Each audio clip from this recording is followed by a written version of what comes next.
Un disclaimer, una aclaración. Yo no soy experto en temas de consumidor y soy profesor de Derecho Procesal, pero tampoco he estudiado la ley con tanta profundidad. Entonces, ¿por qué yo hablo acá? Sería la pregunta interesante. Es porque he tenido la oportunidad de estudiar con un poco más nivel de detalle la práctica de cómo se hacen valer las acciones de intereses, de protección de intereses superindividuales en Estados Unidos, dentro de los cuales uno de los temas más complejos que hay es el diseño de acuerdos. Y de eso es lo que yo les voy a hablar, un poco de cuáles son esas prácticas, cuáles son los temas que se discuten usualmente. He tratado de escoger ejemplos que sean aplicables a la realidad chilena, porque lo que ocurre en Estados Unidos es que el régimen de class actions, que yo digo class action por una deformación profesional, tiende a aplicarse a todas las materias, no solo consumidor. Pero quisiera partir validando lo que dijo algo la profesora Aguirrezábal, que es la necesidad de contar con aprobación judicial a estos acuerdos. Hay muchas razones para ello, pero la principal es la más obvia.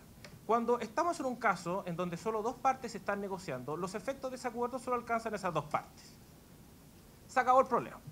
Pero en el contexto de una class action, las personas que están negociando no solo se van a ver beneficiadas por el acuerdo, sino que un montón de personas que no están participando en esta negociación, que no están sentados en la mesa de negociación, también se van a ver afectados por el acuerdo. Y si es como en el régimen de Estados Unidos, ¿cierto?, en donde se produce un efecto cosa juzgada y van a perder su derecho, tenemos un problema. ¿Por qué? Porque muchas personas que no están participando en esta negociación van a ser alcanzadas por ella. Entonces tenemos por un lado un problema de debido proceso, ¿cierto? Los derechos de estas personas se van a ver limitados sin participar, pero también hay otro problema, que es un problema que surgió sutilmente, no sé si la palabra sutilmente, pero surgió en la discusión, en el panel anterior, que es el problema del conflicto de interés. Al momento de negociar acuerdos en el contexto de este tipo de acciones, hay dos tipos distintos de conflicto de interés. El conflicto de interés que tiene el abogado con el interés de su cliente, es decir, la persona a quien está representando. Ese es algo común, los códigos de ética profesional lo regulan, ¿cierto? Pero acá hay otro conflicto de interés potencial, que es entre aquellas personas que están demandando, por ejemplo, la Asociación de Consumidores, y todas las otras personas que se van a ver beneficiadas por la decisión. ¿Cuáles son los mecanismos que pueden existir para asegurarnos que ese conflicto de interés, si es que existe, sea controlado o sea reducido? ¿Cómo nos aseguramos, por ejemplo, de que lo que está pidiendo la Asociación de Consumidores de alguna forma resguarde no solo sus propios intereses, sino que los intereses de todas las otras personas que están 2 o 3 ciudades allá y que eventualmente sus derechos van a ser comprometidos? Esas son las razones por las cuales se exige supervisión judicial. Porque hay alguien que tiene que velar por los derechos de estas personas que no están sentadas en la mesa de negociación y usualmente, como dijo la profesora Aguirrezábal, es un tribunal. ¿Por qué? Por la posición institucional que tiene el tribunal, que es un imparcial. Esa es toda la gracia, no voy a entrar en más detalle. Ahora, esto tiene otra complejidad. Cuando tenemos acuerdo entre particulares, ese acuerdo debería ser relativamente simple, ¿cierto? La entrega del beneficio. Están las dos personas negociando, se va a entregar el beneficio. Pero en el contexto de acciones colectivas, yo sé que no es técnicamente así, pero dame cierto espacio para hablar más de class action, ¿cierto? ¿Cómo yo le voy a entregar el beneficio que se acordó a una persona que está 2 ciudades más allá? Ese es el principal problema, un problema que si ustedes quieren pueden llamarlo logístico. Yo necesito generar un aparataje, mayor o menor, de mayor o menor tamaño, con ciertas reglas, que permita establecer un procedimiento que le permita a una persona que no participó en el acuerdo, que se va a ver alcanzado por materializar el beneficio que obtuvo. Y esto supone entonces que el proceso de negociación de acuerdo en Estados Unidos no es solo complejo porque hay que definir quiénes van a ser los potencialmente beneficiados, sino que también es complejo porque hay que ponernos de acuerdo en cuál es este procedimiento para que las personas vayan a hacer valer el beneficio que obtuvieron producto de este acuerdo. Y esto supone entonces hacerse las siguientes preguntas, a ver si soy lo suficientemente claro y didáctico con las preguntas.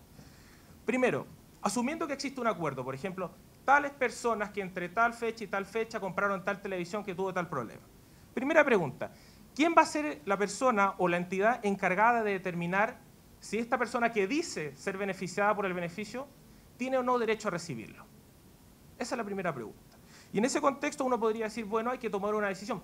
¿Podría ser el mismo proveedor el que toma la decisión de quién va a recibir el beneficio? Uno diría, bueno, podría ser, quizá en algunos casos tendría sentido, pero uno diría, quizá en casos muy grandes, en donde los montos de indemnización son muy altos, quizá yo como consumidor miraría con cierto nivel de desconfianza, que sea el mismo proveedor el que decida si yo finalmente voy a tener o no acceso a ese producto. Entonces, una primera discusión importante es si vamos a necesitar un tercero distinto a las partes en este juicio, distinta también a la Asociación de Consumidores, que puede tener incentivo de darle a muchas personas beneficios, ¿cierto? Por su misión también.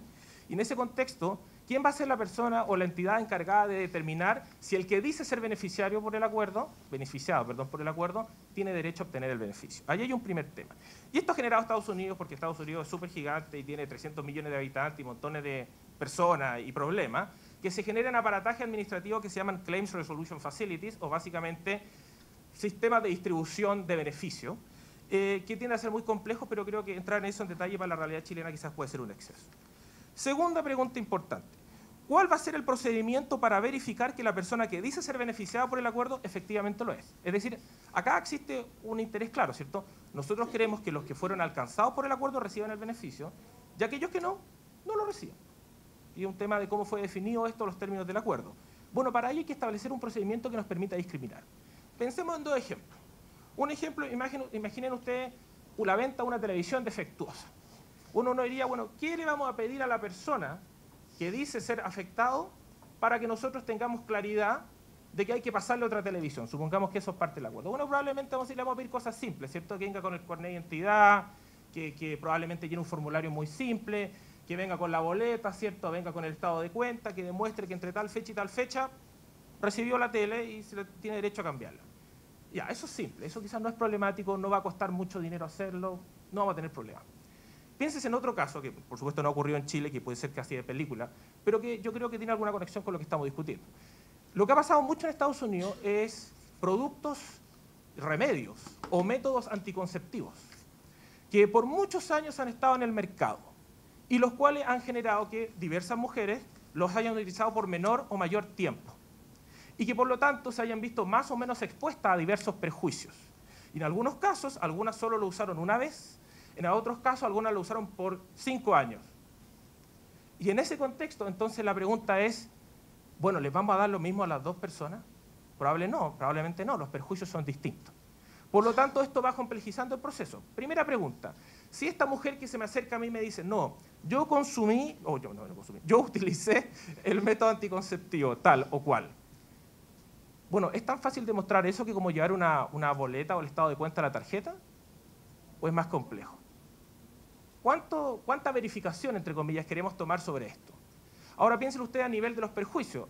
Hay mujeres que dicen que lo usaron una vez y tuvieron perjuicio, mientras que hay otras que dicen que lo usaron una vez y muchas veces quedaron estériles. Y todo lo que está entre medio. ¿Cómo discriminamos las distintas situaciones? ¿Cómo nos aseguramos que la entidad que va a determinar, muchas gracias, en un escenario en donde tenemos fondos limitados para compensar, tome decisiones adecuadas? Ahí hay otro problema. ¿Cómo diseñamos esto? Y lo que usualmente se hace es establecer mallas, ¿cierto? Se establecen diversos tipos de procedimientos paralelos en donde probablemente dependiendo de lo que la persona está pidiendo, si es mucho dinero o poco dinero, mucha compensación o poca compensación, se le va a pedir mayor o menor información. En algunos casos el procedimiento va a ser muy simple, va a ser sin abogado, va a ser por internet, como decía Ricardo Lino en algunos escenarios, es decir, la lógica de las pequeñas causas también tiene sentido acá. En otros casos, si lo que la persona va a recibir una compensación de millones de dólares, estamos simplemente dispuestos a pasarle buena parte del fondo que se va a distribuir porque ella simplemente dice que se vio afectada. Entonces, esto también complejiza el debate. Tercera pregunta, cuarta pregunta, se me olvidan las preguntas. ¿Cómo asegurar que las personas que negocian en representación de otras no actúen con conflicto de interés? Piensen en el siguiente ejemplo, que de nuevo es como de película. Personas que se ven expuestas a agentes tóxicos por cierta cantidad de tiempo. Hay personas que hoy día, por ejemplo, la típica película de Erin Brockovich, ¿cierto? Para hacerlo más, bajarlo a la realidad, hay personas que pueden decir, bueno, yo por estar expuesto a este producto, hoy día tengo cáncer, me voy a morir en un año más. Hay otras personas que también van a potencialmente ser beneficiadas por el acuerdo, que hoy día están asintomáticos, pero que no hay ninguna duda de que en 20 años más van a morir de lo mismo. Si yo hago que solo negocien las personas que se van a morir en un año más, probablemente lo que van a pedir al momento de negociar va a ser muy distinto de los que van a pedir a aquellas que hoy día están asintomáticos y que se van a morir en 20 años más. ¿Cuál es el mecanismo que usualmente se utiliza para resolver estos problemas? Supervisión judicial. Acá es el juez el encargado de revisar en completo detalle el acuerdo. Y si al juez no le gusta, se lo manda de vuelta al abogado. Y si no le gusta, no, se lo manda 1000 veces de vuelta. ¿Por qué? Porque lo que establece la ley es que el acuerdo tiene que cumplir con un estándar, que por supuesto es bastante vago, pero que la jurisprudencia va definiendo, que el acuerdo tiene que ser justo, adecuado y suficiente, si mal no recuerdo sería la traducción. ¿Por qué? Porque acá lo normal es que hay un conflicto de interés, porque hay personas que se van a ver afectadas por esto, que no están sentadas acá negociando. Otra pregunta, ¿qué tipo de compensación se pueden otorgar? ¿Cómo voy con el tiempo? Ya, perfecto. ¿qué tipo de compensación se va a otorgar? Bueno, lo normal, ¿cierto?, es dar plata. Plata, ¿cierto?, entregar otro producto en reemplazo. Pero hay problemas. Una de las grandes discusiones que hay hoy día en Estados Unidos es lo que se llama los famosos cupones, que por lo que estuve conversando con algunos abogados que ejercen esta materia, son un problema. ¿Por qué son un problema? Porque ¿cuál es la principal sanción que tiene el consumidor frente al proveedor que le jugó chueco, para decirlo en términos simples? No volver a comprar ahí. Pero si lo que yo hago es darle cupones, le doy store credit, ¿cierto?, le doy crédito en la tienda, lo que yo hago al final del día es que esa persona tenga que volver a comprar ahí. Por lo tanto, ahí también empiezan discusiones sobre esto. Otro problema. ¿Qué pasa, por ejemplo, en el siguiente caso? Yo no sé si ustedes sabían, pero hubo un caso muy famoso vinculado con Facebook, que lo que hacía Facebook era agarrar la foto de todos ustedes, ¿cierto? No existía su derecho a la privacidad, y la utilizaba para promocionar cosas. Por supuesto, esto generó una acción de esta índole porque muchas personas eran afectadas. Se llegó a un acuerdo en donde se iban a distribuir $10 millones. Donde dice, bueno, estamos listos, esto, perfecto. Bueno, pero resulta que los potenciales afectados eran 70 millones de personas. ¿Cuánta plata va a recibir cada persona? Menos de $1 por nuca, ¿cierto? Si es que mis matemáticas, bueno, matemáticas no son muy fuertes, pero si estamos de acuerdo, ¿cierto? ¿Tiene sentido en ese tipo de casos hacer una devolución económica? El gasto que vamos a hacer en implementar esa devolución, ¿tiene sentido? Y lo que han hecho los gringos, que en este sentido son bien pragmáticos, es que han establecido otras formas de compensación, lo que uno podría, no sé, no tengo la traducción exacta, pero se llaman los Cypress Awards, es decir, la posibilidad de que en este tipo de casos, en donde la distribución es impracticable, ya sea porque es muy costoso o porque lo que se va a recibir es muy pequeño, de tomar este fondo, que puede ser mucho dinero, y donarlo. Donarlo a instituciones afines, donarlo a asociaciones de consumidores, donarlo a universidades que tienen programas de investigación en el tema, donarlo a este tipo de áreas. No es que esté haciendo propaganda acá, por si acaso, ¿no? Pero el punto a decir es que hay mayor evolución en los tipos de, llamémoslo así, formas de compensación que existen. ¿Por qué? Porque muchas veces, como dice el dicho popular, la realidad supera la ficción. Gran problema que me contaron que acá fue un problema. ¿Y qué pasa si nosotros llegamos a un acuerdo? Establecemos una cierta cantidad de dinero para distribuir ese acuerdo. Pasa el tiempo y nos sobra plata. No se distribuyó el acuerdo, como lo teníamos pensado. Bueno, aquí tenemos dos problemas. El primer problema es, ¿debería un acuerdo en que ocurre esto haber sido aprobado? ¿Por qué? Porque si uno lo piensa bien, desde la lógica de las class actions existen en buena medida porque son un vehículo que abarata el acceso a la justicia. Pero su principal función es permitir el acceso a la justicia. Cuando las personas no se acercan a cobrar el beneficio que tienen, es un problema de acceso a la justicia.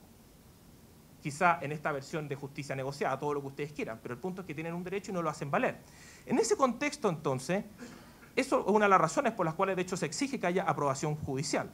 Pero también hay otro problema. Yo preparando esta presentación, leyendo la ley del CERNAC, se dice clarito en el mensaje que una de las funciones es lo que se conoce como el deterrence, ¿cierto? El desincentivar conductas nocivas para los consumidores. Bueno, si la empresa llega a un acuerdo en donde menos del 50% de las personas que van a hacer valer el derecho no lo hacen valer, ¿qué tipo de desincentivo estamos hablando? ¿Está, comillas, pagando con sangre lo que ha hecho? Uno diría, no. Entonces ahí hay un primer problema. El segundo problema es, bueno, ¿y qué hacemos con lo que nos sobra? Ahí tenemos otro problema. Lo que normalmente, algunos dicen, ¿se puede devolver la plata a la empresa? Bueno, pero si devolvemos la plata a la empresa o al proveedor, acá yo lo utilizo como símil, sé que no es así, pero síganme en el juego. Acá el problema está en que, bueno, esta función de sanción o de desincentivo no se está cumpliendo porque está recuperando el dinero que supuestamente es para compensar. Por lo tanto, lo que se tiende a hacer es establecer dos mecanismos. Una posibilidad es todo lo que sobra, después de cierto tiempo, prorratee entre todas las personas que hicieron valer el derecho, usted prorratea entre todo y lo distribuye. ¿Por qué? Porque el peor escenario es que le devuelvan la plata. Si el punto acá esto es compensación, es la sanción, por decirlo así. La otra posibilidad es volver a hacer uso de estos premios que se llaman Cypress Awards, que lo que permiten, ¿cierto?, es, ok, lo que sobró después de cierto tiempo lo vamos a donar a tal o cual institución que permita apoyar la causa de los consumidores que presentaron este caso. Y les voy a dar un ejemplo que puede ver que en donde esto ocurrió en Chile. Googleando por ahí, encontré que el año 2011 ocurrió un problema en Temuco sobre la Compañía General de Electricidad, en donde lo que ocurrió fue que el acuerdo al que se llegó, en la práctica se traducía que solo 43.000 usuarios hicieron valer el acuerdo, cuando según lo que habían dicho las asociaciones de consumidores, este es un acuerdo que está diseñado en términos mucho más amplios, en donde muchas más personas debieran haber efectivamente visto beneficiadas. Entonces la pregunta es, ¿por qué no se han beneficiado del beneficio que tienen? Y probablemente esto tiene que ver con problemas en el diseño del proceso para obtener el beneficio, ya sea en el problema de lo que uno podría llamar la notificación, o en que lo que se exige son, llamémoslo así, requisitos quizás muy engorrosos o muy lentos. O, en castellano, yo no voy a levantarme por lucas. Pero lucas para uno, pero para todos los que estamos acá es bastante más plata. Entonces, ahí hay otro tema. Otro problema que yo, leyendo la ley, no tengo claridad, así que me van a disculpar si este es un error técnico, es el otro conflicto de interés. Lo que se regula mucho en Estados Unidos es el problema de los honorarios del abogado. Usualmente los honorarios del abogado en Estados Unidos salen del acuerdo mismo, del fondo de dinero que existe para compensar a las personas. Y por lo tanto, lo ideal, ¿cierto?, es que no haya conflicto de interés entre el abogado y su cliente. ¿Y cuál es el conflicto de interés del abogado? Obtener más plata. Y ese es el gran vicio que de hecho se le critica a la justicia norteamericana, lo que se conoce como la litigación empresarial. Es el abogado el que arma el caso, junta a las personas, ¿para qué? Para él llenarse los bolsillos de dinero. Bueno, ¿cómo se regula eso? En general, en Estados Unidos existe la práctica jurisprudencial de no permitir de que los honorarios del abogado nunca representen más allá del 33% de la compensación que se va a otorgar. Y cuando estamos hablando de mucho, mucho dinero, imaginen de billones de dólares, que son los montos que manejan los gringos, estamos hablando de menos de un 20%. ¿Quién define eso? El juez. Es el juez el que tiene poder para meterse en todos estos temas e ir identificando diversas fuentes de conflicto de interés, solucionando y devolviéndosela a las partes. Pero ojo, el juez en Estados Unidos no tiene la facultad de él cambiar el acuerdo. La ley dice, no la ley, la jurisprudencia dice que el juez lo tiene que aceptar en su totalidad o rechazarlo en su totalidad. ¿Por qué? Porque la gracia es que vayan de nuevo las partes, se sienten de nuevo y vuelvan a negociar. Y la última pregunta es, ¿y quién paga por todo esto? Es decir, si yo tengo que crear algún tipo de sistema que permita discriminar en qué personas tienen derecho al beneficio y cuáles no, ¿quién paga ese proceso? Normalmente eso también se carga contra el acuerdo al que se llegó. Eso, espero que sea de utilidad.